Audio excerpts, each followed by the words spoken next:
Are you ready to unlock growth, build resilience, and confidently take the next step in leadership, career, and faith? Welcome to The Next Move. I'm Orvin Kimbrough, a CEO, author, and leader with a passion for helping people and organizations thrive. My journey from foster care to CEO has fueled my mission to help professionals scale their confidence, leadership, and influence through mindset shifts, expanded networks, and bold action. Each week, I'll share reflections ripped straight from my blog to inspire and empower you with actionable insights. Let's get started and make your next move your best move. Welcome back to The Next Move, where we explore reflections on faith, leadership, and personal growth to help you take your next step with purpose and confidence. Today, I'm reflecting on the hidden costs of management discretion. What if I told you that the 2008 global financial crisis wasn't just a Wall Street problem, that its ripple effects devastated Main Street? Now, you remember who lives on Main Street. It's our families, it's our communities, and everyday investors like you and me. Nearly $20 trillion in household wealth vanished, leaving us to ask, could this have been prevented? The answer lies in part in one critical area: regulation and management discretion.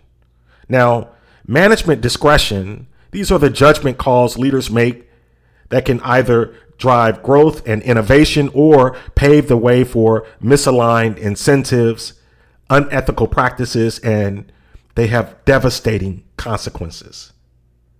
In today's episode, we'll explore the hidden impact of management discretion from Main Street to Wall Street. I'll share lessons from my own experiences, insights from the 2008 crisis, and actionable takeaways for leaders and everyday investors alike.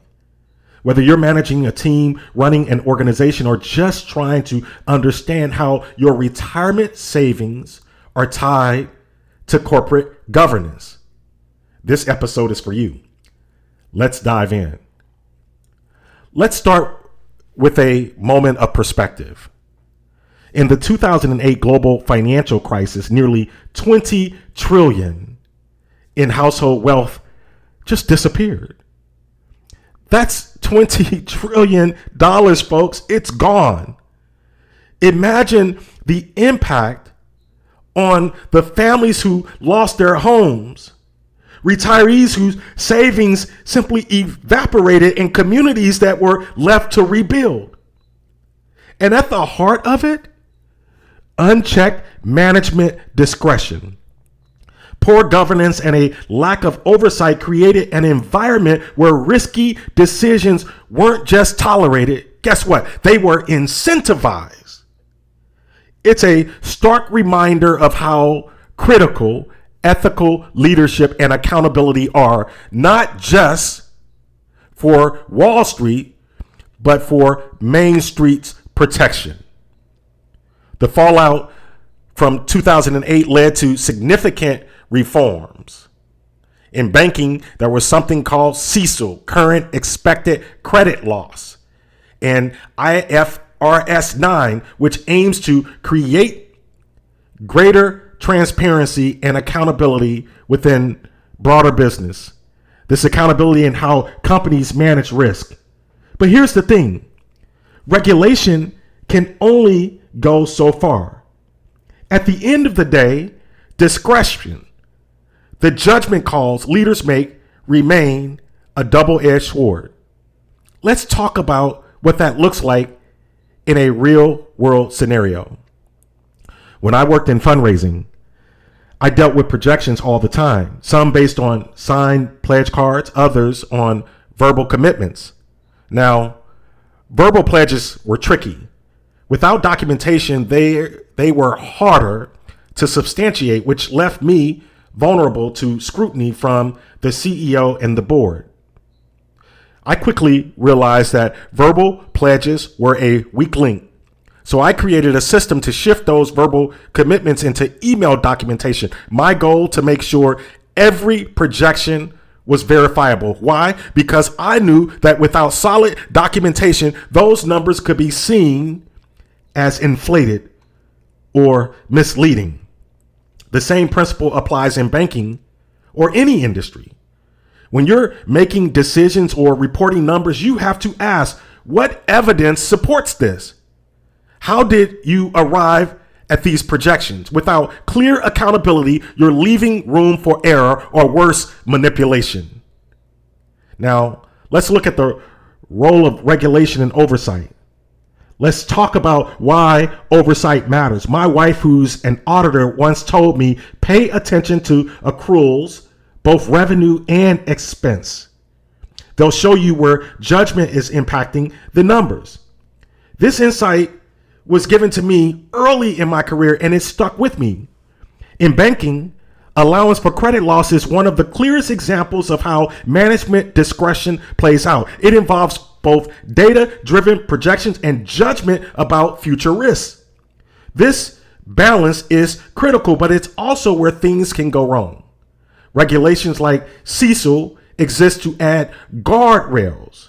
Regulations add guardrails ensuring that these judgments are made thoughtfully. But even the best frameworks cannot replace, let's get that clear, cannot replace ethical decision making. Leaders must ask tough questions and they must stay vigilant. The 2008 crisis taught us hard lessons about governance, about transparency, and the consequences of unchecked discretion. But here's a connection that often gets overlooked. Wall Street's performance directly impacts Main Street. Think about your 401k. Think about your 403b. When you contributed to it, that money is often invested in funds that buy shares of public companies. In other words, the decisions made in corporate boardrooms affect your retirement savings. They affect your financial future. They affect the stability of your community. So don't disconnect management discretion and regulation to what impacts you. This is why good governance matters to everyone, not just leaders or board members. When companies operate transparently and align incentives with long-term outcomes, they create sustainable growth that benefits us all. Management's discretion is both a powerful tool and a potential liability. On one hand, it allows leaders to adapt quickly to challenges. On the other hand, it opens the door to excessive risk-taking or unethical behavior. The key is balance. Leaders must foster alignment between management and stakeholders. They must promote transparency and ensure decisions are made with integrity, whether it's provisioning for bad debt in banking or setting projections in fundraising. The same principle applies: accountability, evidence, and sound judgment. Let's bring this home with some actionable steps for leaders. We must examine discretion in your organizations. Are there areas where judgment calls deserve closer scrutiny? Number two, you must foster alignment. How can you ensure management's decisions align with stakeholder interests? And number three, promote transparency, folks. Are you creating a culture where accountability thrives? For investors and the public, we've got to stay engaged, ask questions about how companies are governed. Number two, challenge decisions. Don't hesitate to push back on actions that could leave you at a disadvantage. And number three, stay informed. Understand how your financial future is tied to corporate governance. Good governance starts with asking the right questions. Did you catch that? Good governance starts with asking the right questions and having the courage to act with integrity. As we wrap up, I want to leave you with this. Management discretion is where risk and opportunity collide. For leaders, the challenge is to make decisions that create long-term value while maintaining accountability and transparency.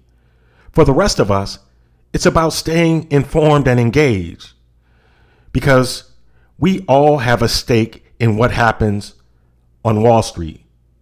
Take a moment to reflect. Are there areas of discretion in your organization that need closer attention? How can you contribute to fostering greater alignment and accountability? Remember, good governance isn't just a corporate issue, it's a shared responsibility. And together, we can create a more sustainable, equitable future for everyone. Until next time. Thank you for tuning in to The Next Move. I hope today's reflection inspired you to take the next step in your leadership career or faith journey. If this episode resonated with you, share it with someone who might need a little encouragement this week. Don't forget to subscribe so you never miss an episode. And if you'd like more reflections or resources, visit orvinkimbrough.com or theaccidentalbanker.com.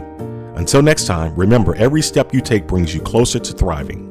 Let's keep moving forward together.